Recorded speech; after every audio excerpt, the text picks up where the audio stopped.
Hi friends, welcome back to my channel, and welcome to hopefully a new series on my channel where I do vlogs of all of the horror books that I read during the month. If you did not know, I buddy read horror books with Tamika from Tamika's Library, and I thought, why not talk about it in a vlog and give you my real reactions and not just put it in a wrap up at the end of the month. This month so far I have read 2 horror novellas that I want to update you on because one was a mess and one I absolutely loved. So the first horror novella that I read this month was The Unseen, and the way that I'm going to pitch this makes it sound like it's something special, and it's really not. So it's basically about this woman who meets this guy at a horror con, and he tells her, hey, I have this this item from Friday the 13th that no one has ever seen before. And they go back to his hotel room, they have weird creepy sex, and then he shows her like this filmed but never released Friday the 13th VHS, and she steals it, and then a chase starts, and it's just the messiest and not fun, weird short story that I've ever read. I don't recommend it. I can't put into words what is wrong with it, but I gave it 2 stars. I reserve my 1 star for truly problematic shit that I think never should have been published, so this doesn't fall into that category, but I would give it 1 star if I could. I wish I had never read it, so it's not even the fun kind of bad. Then I also read Jane Doe. I fucking loved this. I gave it 4 stars, and it was a revolutionary experience. I have this in an anthology of this author's like other horror novellas. It's extreme horror, and this one is about a guy who is a serial killer. He kidnaps people by taking them in his taxi. He takes this woman named Jane Doe, chains her up in his basement. The next morning he wakes up, his hands are covered in blood. He's in the middle of the street, and he drives to his house. His neighbor is outside. His neighbor is like, hey, there's something dripping out of the back of your trunk. He opens the trunk and it's a dead body, and he doesn't remember how the hell it happened. And it goes from there. It's absolutely bonkers, fantastic. So excited to continue with this author. So I started Cult. Not very far in. It's the next book in the anthology collection. I'm not quite sure what it's about. So far, a family has just moved into like this 40-story apartment complex in like this seedy area, and that's pretty much the end of it, or that's pretty much what we've gotten so far. Very excited to jump back in, and I will talk to you when I finished it. Okay, I think it has been a while since I updated this horror vlog, but I have read some other novellas in that anthology set that I was telling you about.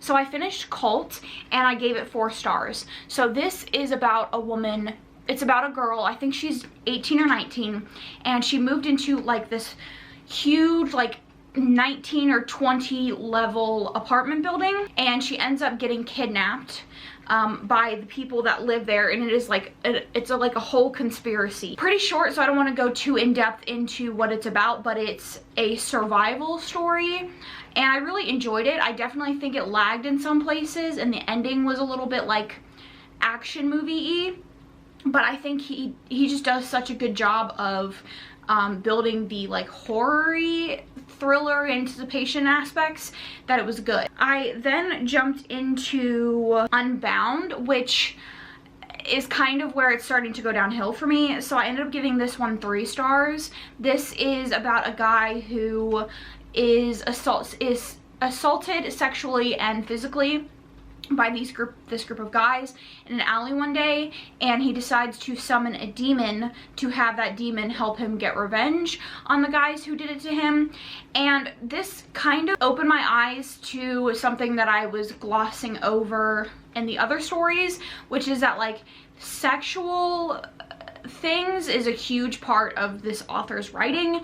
In every single story that I've read so far by this author, there is a huge like sexual aspect, whether the main character is getting turned on by the violence, the sexual stuff is used against, kind of boring. And then I also read the next book in that novella, Against Type, and I gave that 3 out of 5 stars as well. And this is about a guy who is a writer, and in an attempt to write a better murder mystery, he decides to become a serial killer so that he has like research or whatever.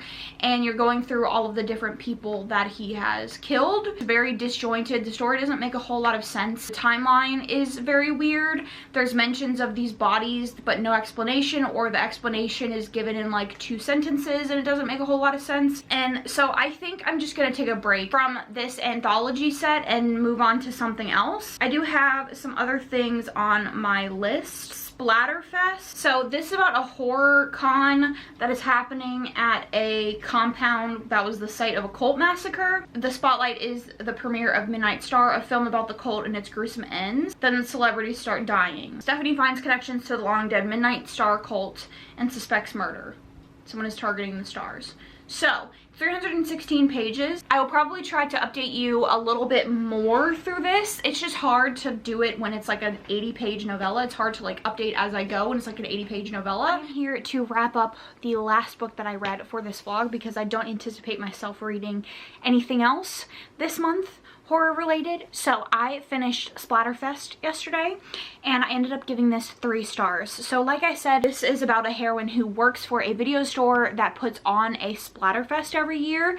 But this year they are showcasing a film that is rather large with some pretty big names, and they are doing it at the compound where the movie is set. So the movie tells the story of a cult that ultimately ended very Jonestown-esque, and they are having the convention at the place where all of these people were killed. The main character is working the convention because she obviously works for the video store, and celebrities start dying, and she's kind of the only one that thinks that there is something fishy going on.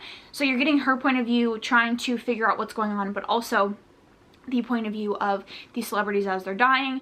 And the killer is very much in tune with horror, down to saying the one-liner before killing the celebrity. So I enjoyed this. I thought it was good. I thought the slasher references and the atmosphere of being at a con, constantly being around slasher like things, was super fun and interesting. I definitely think it slowed down a whole lot between talking about the con and the murders. I think there was just too much lag time. But other than that, it was an enjoyable read for someone who loves reading slasher movies, like reading books that are adjacent slasher movie-esque. So it was an enjoyable time. I would definitely recommend if you were a fan of slashers. How many times am I going to say slasher in this one clip? That'll be my last time because I'm done talking about the book. But I definitely recommend. I gave it 3 stars. And that is going to be it for the things that I'm reading in this video. Make sure you comment down below your thoughts on anything that I read, if I introduced you to a new author or you have a new author for me to read, preferably on Kindle Unlimited. I would love to know. Other than that, if you don't have anything to say, leave a skull emoji down in the comments. I will catch you guys in my next one, and thanks so much for watching.